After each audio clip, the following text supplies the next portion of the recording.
Hello and welcome viewers. You're watching Ask Profit on NDTV Profit and I'm your host Himakshi Bahugna, and I will be taking up all your stock related queries. But before we proceed further with the show, viewers, I would like to cater to a big development that has come in by the RBI. So the Reserve Bank of India will pay 2.69 lakh crore rupees as dividend to the central government. While this is a record high, it's still lower than what was being anticipated, with economists' estimates ranging between 2.5 to 3.5 lakh crores. Now I'm joined by Pallavi Nahata on this big development. Pallavi, please take it away. Right. The RBI, apart from what you've said, like the RBI surplus transfer is at 2.69 lakh crore, and this is a record high. But like you've also mentioned, it is actually at the lower end of economist estimates, which ranged between 2.5 to 3.5 lakh crore.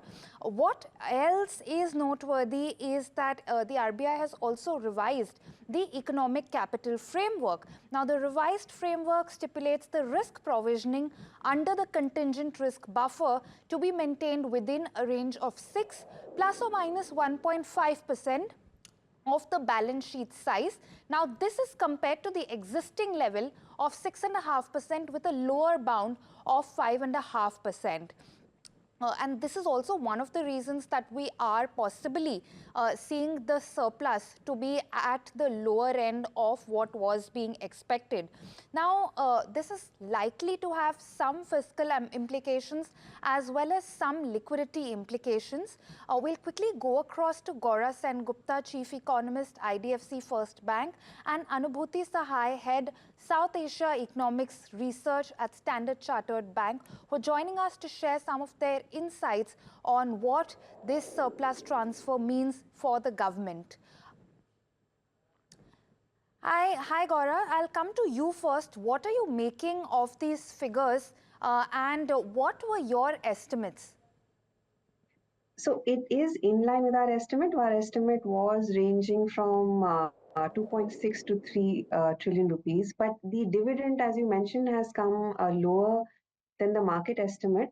But that's mainly because of the provisioning. So under the economic capital framework, they have increased the contingency risk buffer. It's now higher by 1% to 7.5% of the total balance sheet size. So this is, if let's say they had not changed the contingency risk buffer and they had maintained at 6.5, the dividend actually would have been at around 3.5 trillion. So that the fact that it's come a bit lower than market estimate is because they have increased provisioning. The other key change that I see is that they are including provisioning of off-balance sheet items, which I assume they are referring to the forward book. In the document, they have mentioned that the off-balance sheet items have risen significantly, accounting to almost 10% of the RBI balance sheet. So they are likely referring to the forward book because RBI's forward book has become net dollar short 84 billion, which is a large increase. So they have also added a little bit of element of provisioning for the off-balance sheet items also.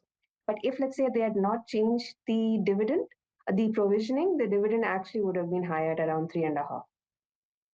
Okay, all right. Coming to you, Anubhuti. So, is it, while we will find more details once the RBI annual report is out, would it be fair to say that this figure is largely on the back of the higher FX transactions that we've seen through the course of the year as the RBI attempted to sort of, flatten out the volatility we saw from the rupee?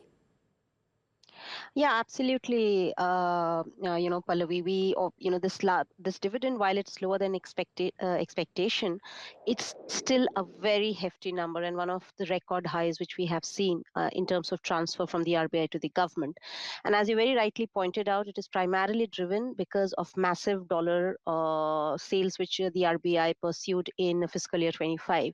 If you look at the RBI's income generation and the composition of income generated in the previous years, that is still FY24, 20 to 40% of income generated was from dollar sales.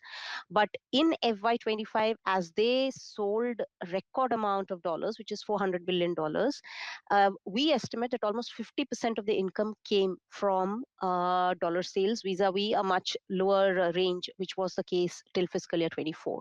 On top of it, I think the interest income also remained pretty robust.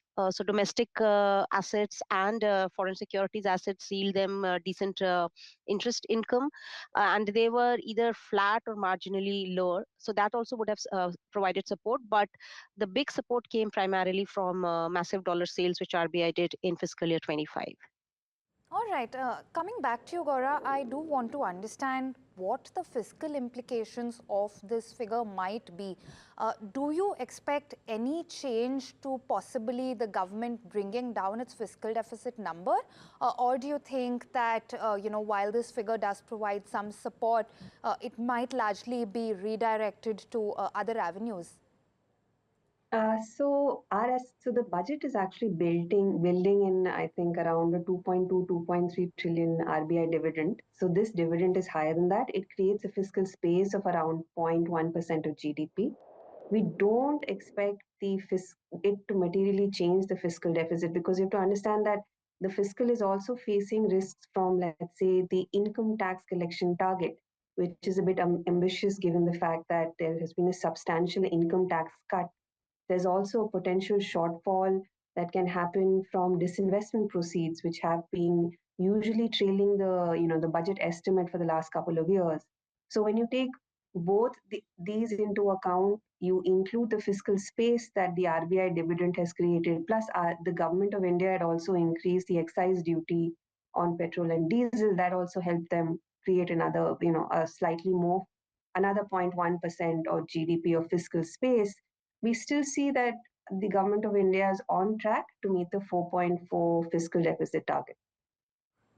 Okay, I'll come back to you, Anubhuti, on this.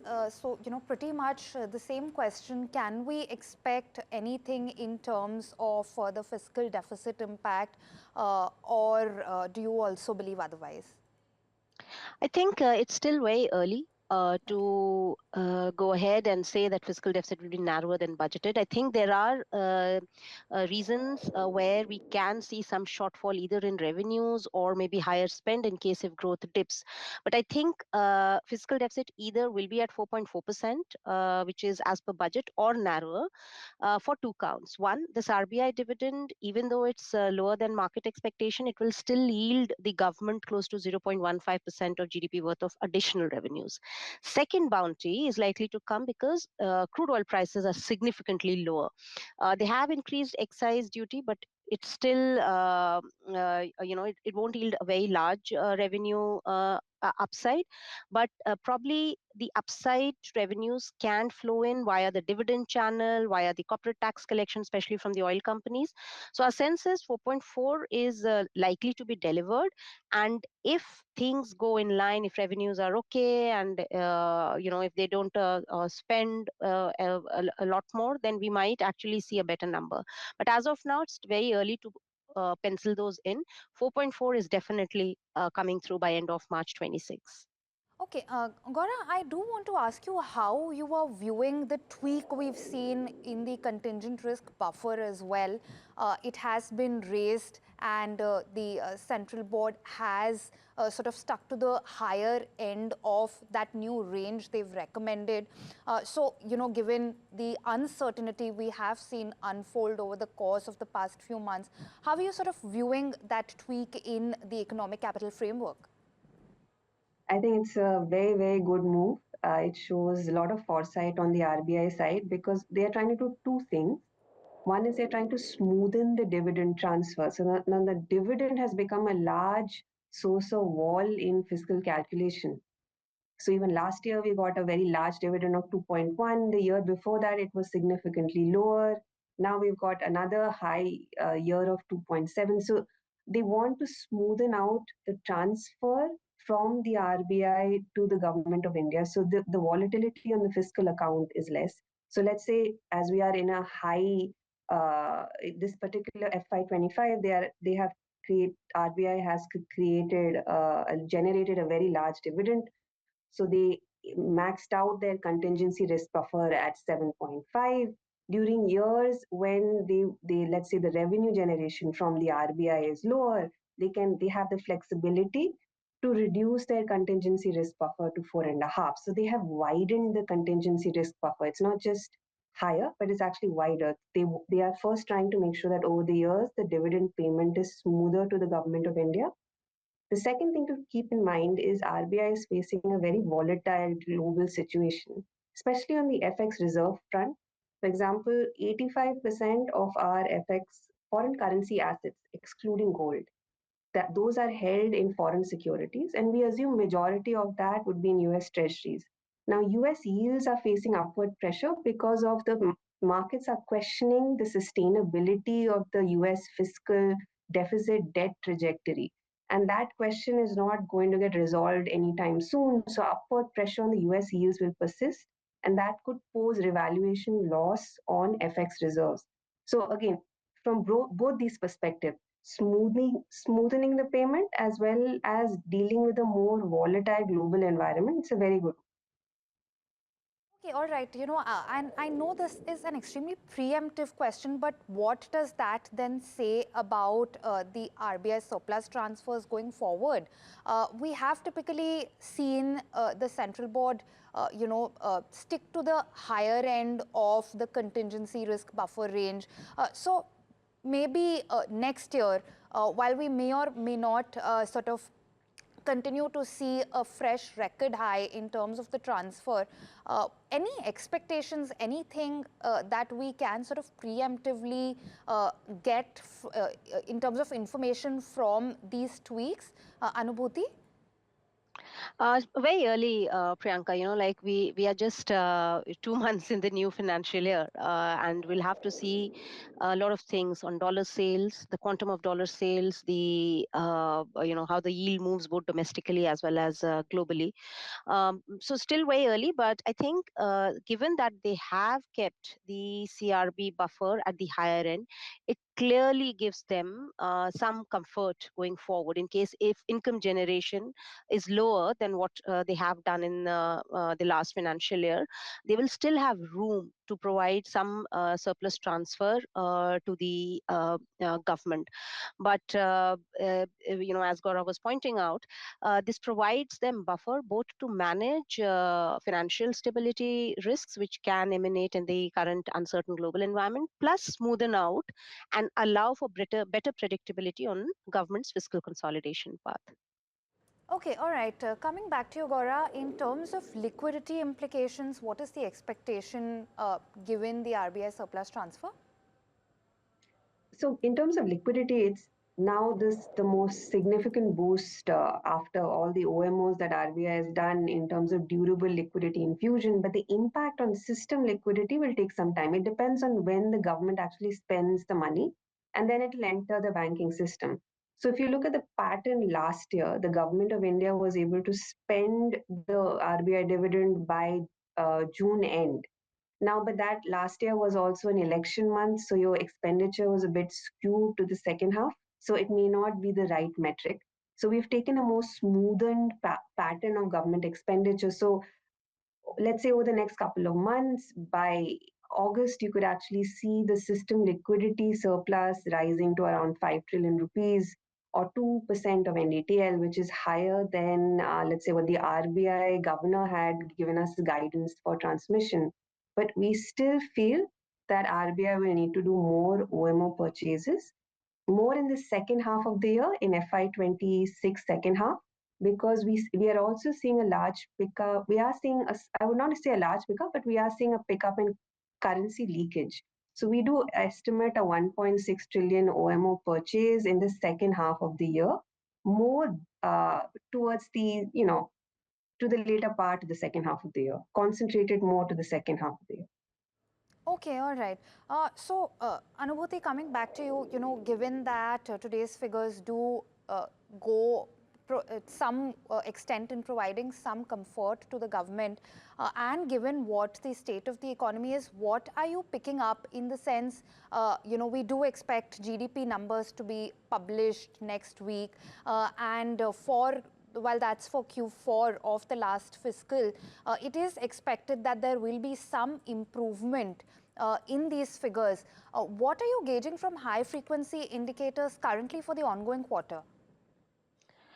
So for the ongoing quarter, we have data but limited. But at this point in time, I would say that there are some incipient signs of pickup, but not rapid acceleration or a sharp turnaround when it comes to high frequency indicators. In fact, some of the indicators are on the weaker side. For instance, if you look at the core sector data, it turned out to be much weaker than what it was in the month of March. Even if you look at our expectation on IIP, it's expected to be much weaker. Having said that, there are few buffers, and that should help overall momentum to stay supported or improve over the next few quarters. And those factors are: number one, policy has turned counter-cyclical. We are assuming 100 basis points of rate cut in the current cycle, and that on its own should give households, I'm not talking about the economy at large, but just the households, it should give interest rate saving of 0.3% of GDP. Secondly, the tax cut, which the government rolled out in the budget, that would be another 0.3% worth of saving. So that should help inflation. Lower inflation should help, plus a higher public capex. This year they are budgeting to increase public capex by 10% versus low single digit of last year. So our sense is, even though momentum is not showing sharp turnarounds just as of now, it should stay supported or look better going forward.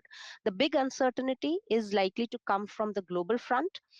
If the global environment once again turns extremely risk averse, then the kind of policy support we have seen might not translate into higher spending because of cautious sentiment both at consumer as well as business level. So that is one uncertainty which we'll have to be extremely cognizant of. But we are forecasting 6.5% of GDP for fiscal year 26, and even this quarter, June quarter, should see a number closer to that. Okay, all right. And one last question, Gaura, before we leave. So, continuing with what Anubhuti is saying, can we then also expect some improvement in corporate earnings, likely aided by several macro factors working in more favor? We're looking at looser monetary policy. Both of you did talk about lower crude prices as well, and we're talking about lower inflation now, with chances of inflation underperforming even the RBI target. So what's the picture sort of, piecing together looking like for corporates? So I'll give you a macroeconomist perspective on corporate earnings.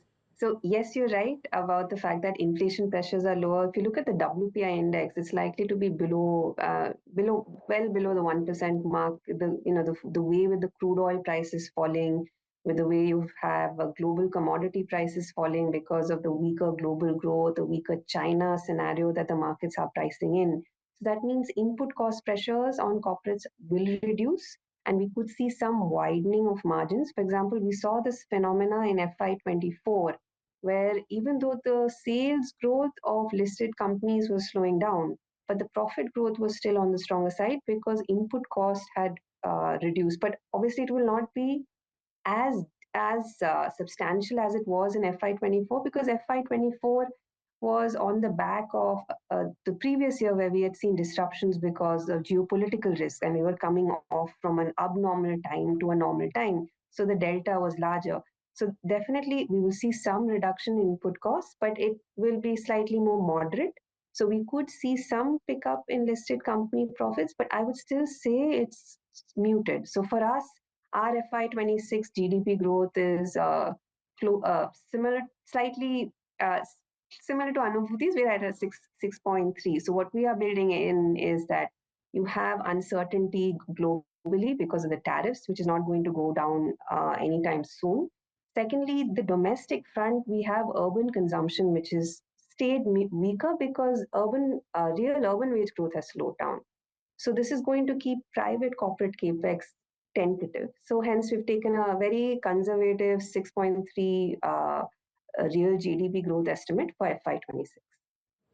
All right. Thank you so much, Gaura, as well as Anubhuti, for taking time out to speak to us today. That's on the RBI surplus transfer that's come in at 2.69 lakh crore rupees. And while that is a record high, it is a tad on the lower end of economist expectations. Nevertheless, it continues to provide a considerable fiscal support to the government. So that's that, Himakshi. Thank you so much for breaking down for us, Pallavi. And with that, viewers, let's slip into a short break, but we'll be right back with Ask Profit on the other side. Stay tuned.